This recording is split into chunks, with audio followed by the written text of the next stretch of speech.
All right. Welcome to the #1 place to get better at League of Legends. I am NEACE, and it is time to get cracking. Well, I guess it's Sunday for you guys. I'm good. I hope you guys are good. I hope life is good. We are, again, we're chilling. I've got a lot of work to do, a lot of stuff planned today. The first thing I want to do is I'm going to go through what's popping in the news of League. I also got some stuff I want to talk to you guys about. I'll start with the news in the world of League of Legends. Good morning. Good morning. I want to do, so first I'm gonna do the news, and then I got a VOD. I'm gonna look at a VOD review. I'm gonna go to a high elo Korean VOD, watch some gameplay, just kind of warm my mind up, and then likely going to grind in Korea on Angry NEACE. And then I've got a coaching later. So I've basically got a full day today. So yeah, hit the like buttons, the share buttons, click your buttons. This is the #1 place to get better at League of Legends, as per usual, as it always is. And we're putting the work in. It is what it is. So let's talk about what's happening in the League of Legends world. Basically, now that Worlds has ended, we have now gotten to, you know, this is your last, I think this is like the last day or the last like couple days. When's the season end? When's the LoL season end? 12th season ends November 14th. Well, it's November 14th for me, but that means it's November 13th for you. So you've got basically 24 hours. 24 hours for the season to end, roughly. Not even probably. This is significant. Basically, the way this works is, you know, wherever your rank is at the end of the season is what shows up. So like if you go, so for example, like my profile for the Korea climb right now, obviously I started like at the last couple weeks. So like right now, my account is going to likely end Diamond 3. I mean, I'll probably play more. So if I dip below, this thing at the top will say, you know, this will be your season. So if you give a shit about what it says at the top here, you want to get to where you want to get to in the next 24 hours. So, you know, if you're really close to like a big jump in rank, you may want to just like jump on there and grind a bunch. But like essentially what's going to happen is you're going to have that's going to be your end of season rank, and then you'll have all of preseason, which I am also very excited to start. We'll have preseason to get ready for League of Legends, which in my opinion, League is going to be shaken up immensely next year. Yeah, it's going to be big changes next year. I mean, the jungle changes, like I've talked about in previous announcements, the jungle changes are massive. There's now like pets in the jungle, items are getting changed. There's a new dragon. There's new gimmicks with the fucking dragon, the new dragon. Yeah, there's just going to be a lot of stuff. The warding is going to be a little different. The pings are going to be different. League is just going to feel different. It's going to feel a lot more different very, very quickly. So, you know, enjoy this in your last grind session. Enjoy it. I know for me personally, my intent is to just grind as much as I can now and in the preseason, so that next season, hopefully my MMR is really, really high so that I can play with the best players in the world. So that's, you know, depending on what your goals are, that's how you should view this. Also, for those who are wondering, there is going to be a soft reset. There's always a soft reset in between seasons. If you're a new League of Legends player, you probably don't understand how this works. So I'm going to explain it to you once, and then I'll explain it to you again later once the season goes live. But basically, what's going to happen is Riot takes a look at all the MMRs, and they kind of squeeze them a little bit closer together. So if you're a Masters or higher, you're going to be playing versus like the top end of Diamond players probably right when the season kicks off. If you're like mid to low Diamond, like right now this account's mid to low Diamond, I'm probably playing against players that are like Diamond 2, Diamond 1 at the bottom of that, and then like upper Platinum, like, you know, Diamond 4, like all that will be kind of squished together, and you kind of got to like work your way out of that in the beginning of the season. So basically what you need to do is if you're interested in climbing next season, preseason is actually a pretty good time to get your MMR up if you take it seriously. But yeah, it won't really matter until the ranked season starts. But it's not useless to play in preseason. It's never useless to play in preseason. It's just, you know, people don't put as much value on it. Testing stuff, you know, they're having fun because the rank doesn't matter. So it's dependent again on how you want to do it. But anyways, now let's talk about it in the news. So basically, Worlds ends, and now this is the classic Western thing that we do, is now we flame pros and we say how bad they are and we say how bad NA is. So that's been kind of a trend that I've seen recently. Like Humanoid, he's an EUS mid laner. He's regarded as being pretty good. But now everybody's just like talking shit on NA. This is like standard. Vulcan had like this. I don't know if you know who Vulcan is. He's a pro player. He's a support main. He's a damn good support player, to be honest. And essentially, I'll summarize this for you. But basically, Vulcan made a tweet that was like, "Yo, Steve and Platt, stop flaming me," essentially, right? You know, just getting tired of fans shitting on NA players and saying that NA players are like paycheck stealers or whatever. But eventually Vulcan, because, you know, Twitter is Twitter, Vulcan got flamed by the entire esports scene and was kind of forced to go back and be like, okay, yeah, like I said something a little brash, but, you know, I'm going through it, and so is anybody that's playing pro League of Legends. At least here, I'll show you what I mean. If this will load for me, I don't know. I'm not even logged into my account anymore because Twitter's kind of dying at the moment. But essentially, Vulcan says, what I tweeted earlier seemed like I condemned fans from criticizing NA pros. What got me mad was that fans were making up their minds about the region as a whole. And then he kind of winds this down with the TLDR. He writes a lot. I mean, stuff like these are legitimate things. Like, the everyday internal conflict going for me during the season is feeling like I should queue up for the next solo queue game, but knowing that I won't be able to get much out of it because of all the reasons. Do I take a break, go read, watch a show, and make sure that I can go to sleep feeling relaxed? So I wait 15 minutes in queue and risk the chance of being frustrated with the quality of gameplay and conditions in order to be sharper in scrims tomorrow. And then he basically ends like, TLDR, it's fine that Steve is in low elo, he can criticize, but he doesn't know what it's like. Don't tell people that they should lose their livelihood because of reasons you don't quite understand. I would say that I'm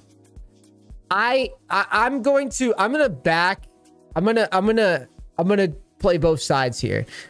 On one side, I can understand NA fans being frustrated that every time NA goes to the world stage, they get ass blasted. I can understand as a fan being frustrated about that. But I do not believe you will never get me convinced that it's the pros' fault. Like, I feel like pros get the blame for something that it's Riot's responsibility. And honestly, if Vulcan ever sees this from me talking, dude, you can't, like, this platform, like, obviously Twitter like is going through it right now in itself, but like Twitter and TikTok are very I've done a lot of like self-reflection as a content creator recently, and I found something to be true, and at least when I think about it. I've been on Twitter for over 10 years. I've been on TikTok now for about a year or so. I have a pretty good following on TikTok already, and I have a pretty whack following on Twitter, even after being on it for 10 years. The most following that I've gotten has been through, on Twitter, has been through drama, and I've never monetized. I've never been able to monetize Twitter. I recently monetized one ad for a couple grand, but it was in conjunction with like Twitter and TikTok and other things. The reason I tell you this, the reason why I tell you guys this is because what is happening here, the more I thought about this and stepped away from it, because obviously, like, when you're getting hated on and like public perception is like people said some stuff on Twitter or people said some stuff on TikTok, and like everybody thinks they're right, even if they're wrong, even whatever, even if it's bullshit, it doesn't matter, because once it gets the impressions, you get in trouble. This is where you have people to say that I've never ever made Challenger ever, and that the only time I've ever played high elo was like duoed or whatever, right? you get stuff that's like obvious misinformation. And then you get stuff like Night Blue, where it's like he gets accused of being misogynistic. And then you get stuff like Professor Akali, where he's getting accused of having like contracts, like contract jails for content creators.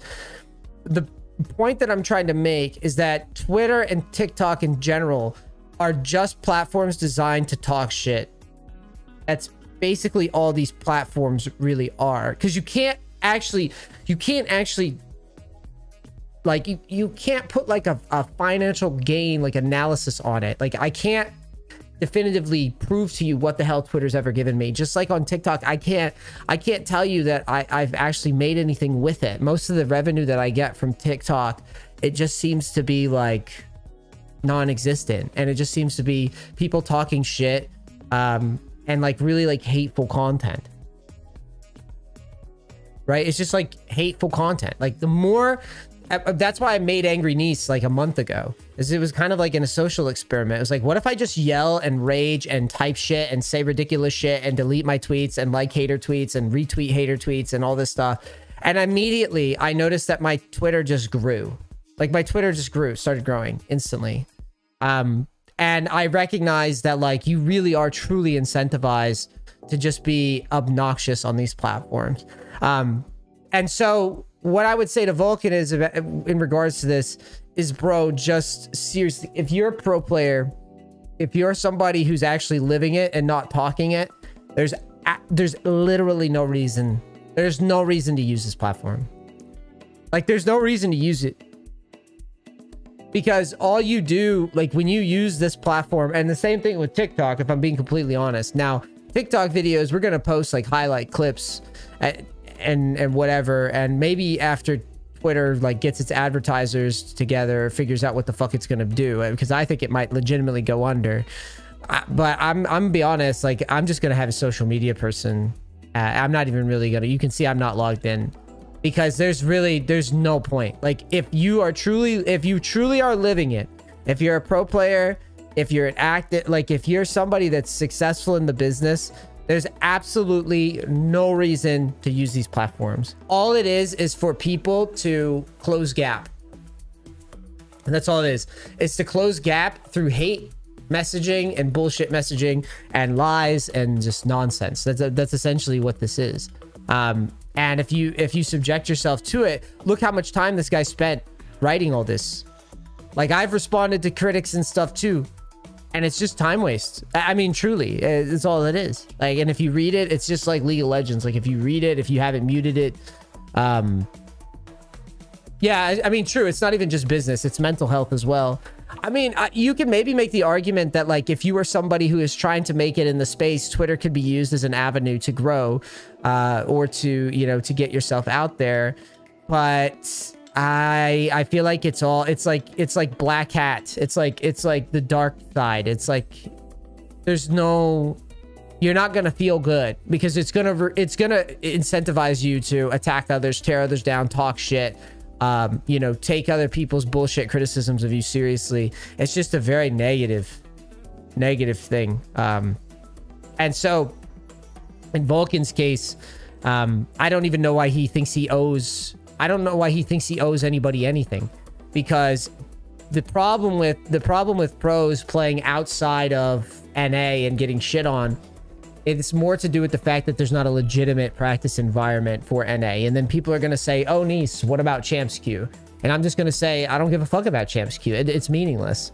The only real practice environments that you can get is through teams that are better than you in scrim environment, or you can have solo queue where you can tighten up your mechanics. NA doesn't actually have a spot where you can basically practice your mechanics in like a real environment. There's no real environment. If I go in Korea right now and I lane against people in like Diamond, that's, again, like that's better than most Masters players that I've played against on NA. I mean, it's just facts. Like, you could just watch the lane phases and you'll see it. In most cases, the players are at least laning. They're way better. And then it's only going to go up. Like, the skill level is only going to go up, and it's already looking way better than NA. So, and I'm playing on low ping. So I feel like I'm getting better. I feel like as somebody who's not a pro, who has no ambition of ever being a pro player, I feel like I have a way better practice environment already than most of NA pro players. And that's not Vulcan or any pro player's fault.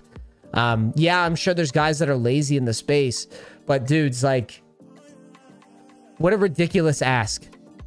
The servers on one side of the country, the LCS studios on the other side of the country, right?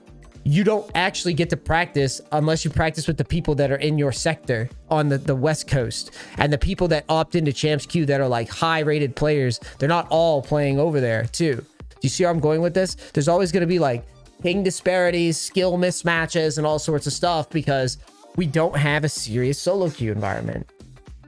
I've been saying this for a while now, and I feel like NA pros are the ones that always get blamed, and they get accused of being paycheck stealers, and they get accused of being shitty people, and blah blah blah. They get accused of being sucky.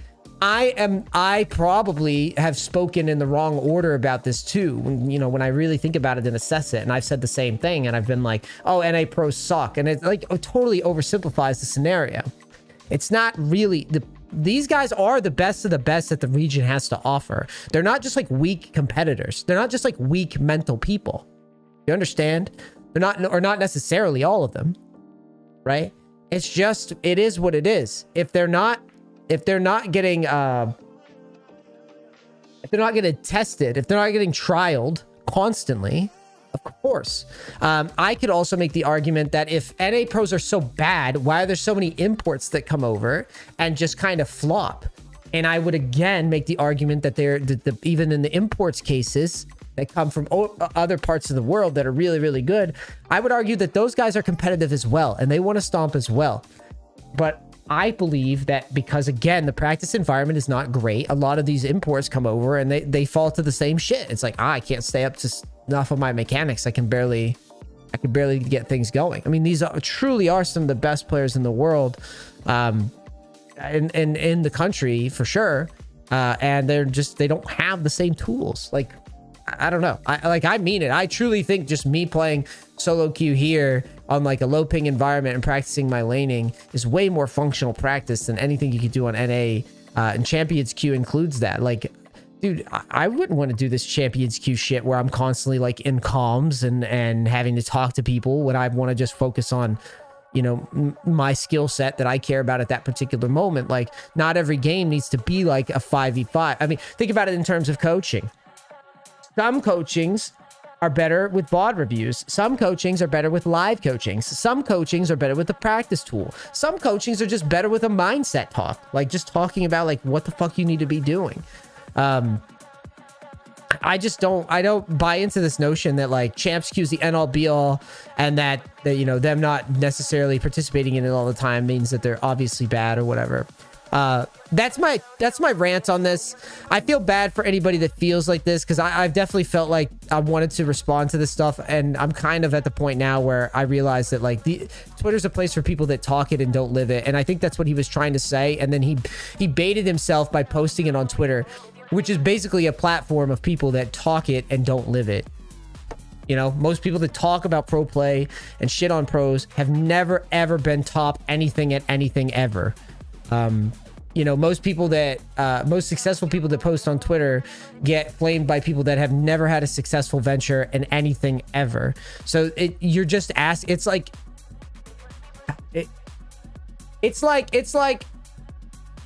putting a bunch of sugar out and being surprised when like ants come and eat it. It's like, well, of course, dude. Like that's what they do. They're ants.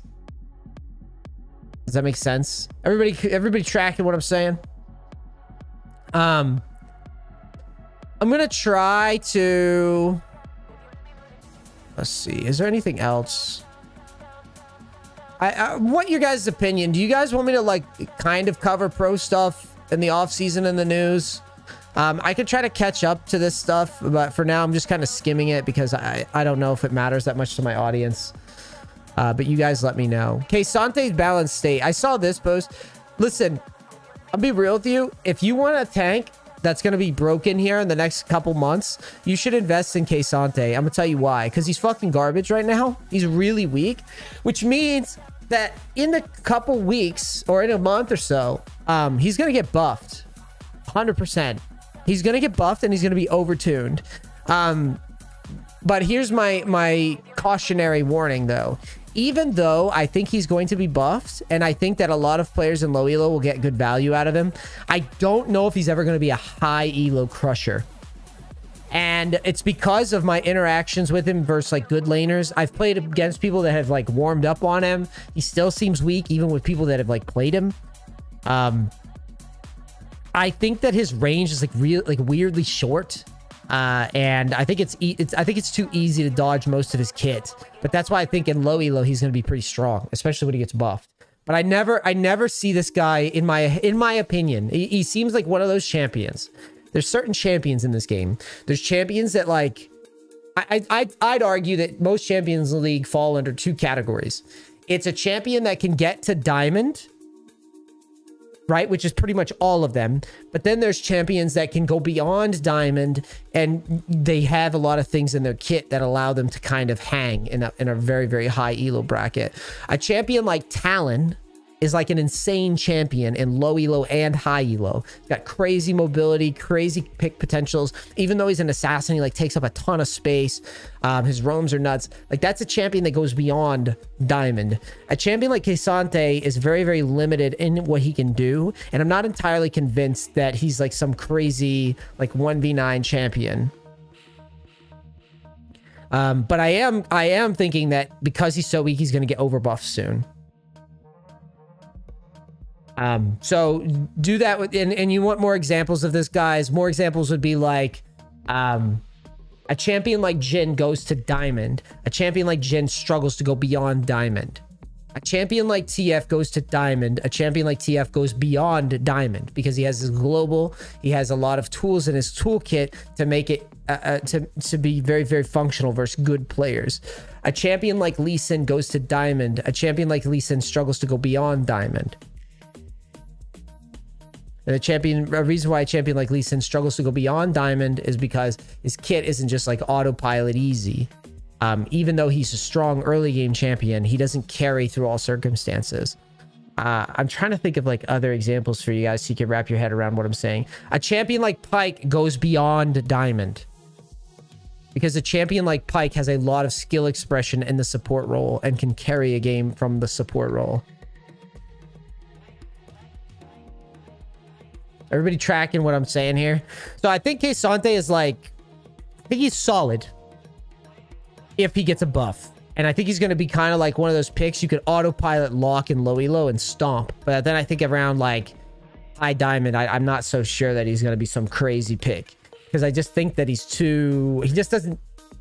He doesn't like crush any of the carries. Like even if a buff goes through, he won't like lose, or he won't win versus any of the big carries that are in the top lane. He won't crush someone like a Camille. He won't crush somebody like a Fiora. He won't crush somebody like a Mordekaiser. He won't like, he's never going to crush those lanes if they break even with him.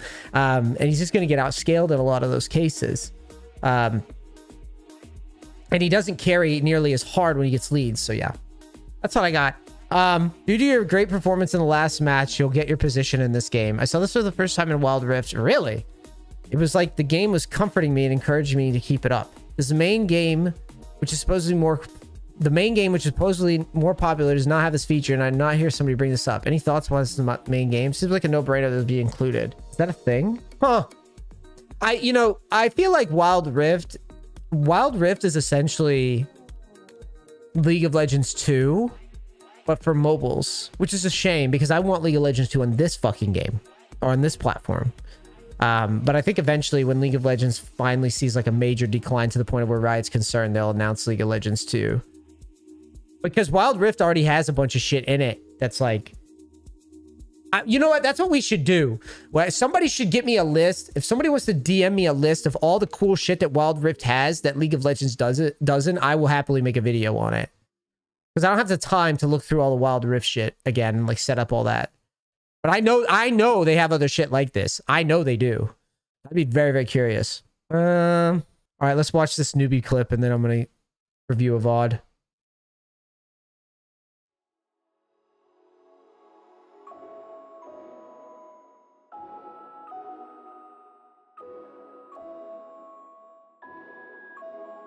Look at Maokai, dude. Maokai's gaming. I like that they have the Pirates of the Caribbean music.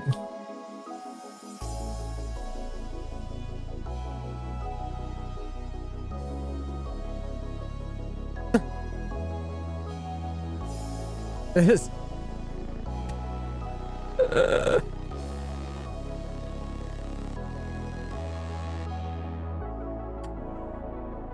Yeah. That's pretty much a summary of like low elo, dude. People just chasing for half an hour. You know what tilts me the most about this clip? Is Silas rushing the E. That tilts me the most.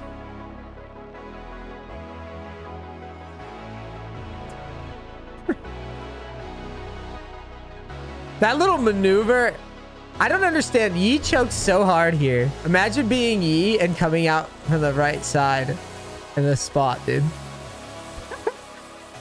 Oh, God. I'd be so annoyed.